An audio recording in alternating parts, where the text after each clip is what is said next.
விழுந்தால் தூக்கிவிட யாரும் இல்லை என்பதை உணர்ந்தவனே தான் எடுத்து வைக்கும் ஒவ்வொரு அடியும் யோசித்து வைக்கிறான். அடுத்தவர் சென்ற பாதையில் நீயும் பயணிக்காதே. உன் இலக்குக்கான வெற்றி பாதையை நீயே உருவாக்கு.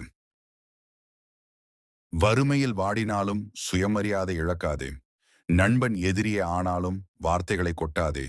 செய்த காரியம் தோற்றே போனாலும் மனம் உடைந்து போகாதே. பிடித்தவர்கள் நம்மை விட்டு போனாலும் வாழ்க்கையை வெறுக்காதே. எல்லாம் ஒரு நாள் கடந்து போகும். இடம் அறிந்து அன்பு காட்டு. பொருள் உணர்ந்து பேசு. உனக்கான வரம்பு வட்டத்தை நீயே உருவாக்கு. அதில் எவரையும் உள்நுழைய விடாதே. நெருங்கினால் மலராதே. விலகினால் உதிராதே. மனதை காலியாக்கு. உன் மகிழ்ச்சிக்கு எவரையும் சார்ந்திருக்கிறாதே. உன் தகுதியை உயர்த்தி கொண்டே இரு. உன்னை விட்டு எவர் விலகினாலும் அது அவர்களுக்கே பலவீனமாகவும் இழப்பாகவும் இருக்க வேண்டும். வகுப்பில் தவறு செய்தால் மதிப்பெண் கிடையாது.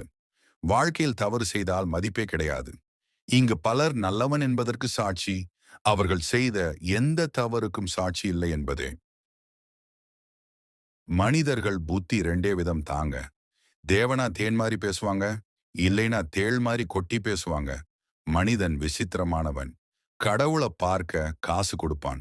பார்த்த கடவுளுக்கும் காசு கொடுப்பான். கொடுத்த காசை வட்டியும் முதலுமாக கடவுளிடமே திருப்பி கேட்பான். உண்மையாயிருப்பது உண்மையில் பயனின்றி தான் போகிறது இந்த சந்தர்ப்பவாத பூமியில். யாரிடம் பேசுகிறோம் என்பதை விட என்ன பேசுகிறோம் என்பதை அறிந்து கொண்டு பேசுங்கள். சில உளறல்கள் சில சமயம் உள்ளதை சொல்லும், சில சமயம் உள்ளத்தையும் சொல்லும். வாய் தவறி விழும் பேச்சுக்கள் கை தவறி விழும் கண்ணாடியை விட கூர்மையானது என்பதை மறவாதே. காலில் முள் குத்தக்கூடாது என்று இரும்பில் லாடம் அடித்தார்கள் குதிரைக்கு. என் எஜமானுக்கு என் மீது எவ்வளவு பாசம் என்று பூரித்து போனது அந்த குதிரை.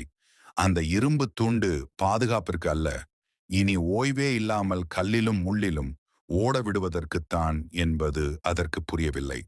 சலுகைகள் கொடுக்கப்படுகின்றன என்றால் அங்கே சுதந்திரம் பறிக்கப்பட போகிறது என்று அர்த்தம்.